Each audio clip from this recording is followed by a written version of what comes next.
going to go to Israel Folau. He was cancelled, obviously, by the national team. He's now been preemptively cancelled. They were considering him for a contract with St George Illawarra. It's interesting. This week I played some images of eco-warrior David Pocock, former rugby, capped player. He was out there protesting against climate change. It's allowed if it's an argument on the left, but Folau's not allowed to play sport and hold conservative views. He can't quote the Bible. Free speech is okay if you're, an athlete pushing a green left agenda, but not a conservative agenda, it seems. Yeah, very true. There are two issues. One issue is about whether he should say what he says.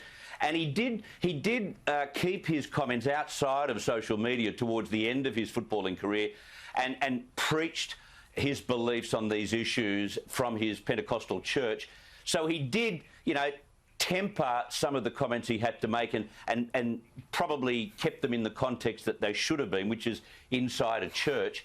So I don't get why there's so much of an aggro about this. He's allowed to express his view. He's allowed to follow a strict interpretation of his Bible, surely. But the other issue is those silly Dragons. Who at the Dragons thought that by putting a conversation out with the possibility of hiring Israel Folau, that this would somehow go under the radar?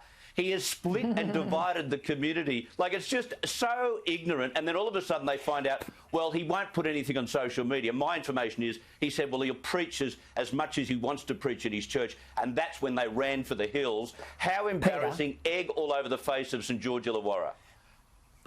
Just quickly, Peter, can I add, I mean, talk about, throwing stones. I mean, here's a code that has been racked in recent years by, drug scandals, assault scandals. The prospective captain of the Broncos, Payne Haas, has just been caught in an expletive-laden tape, giving it to cops. These guys are all being given a pass. Female I don't agree with Israel Folau.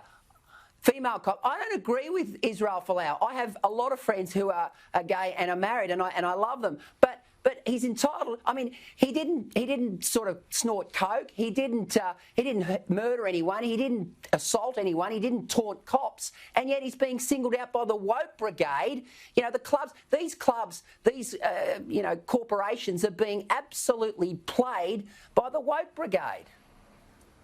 Mate, it is an upside-down world. Absolutely upside-down world. Chris Smith, Peter Gleeson, thanks for your time. See you next week. Thank you, Peter.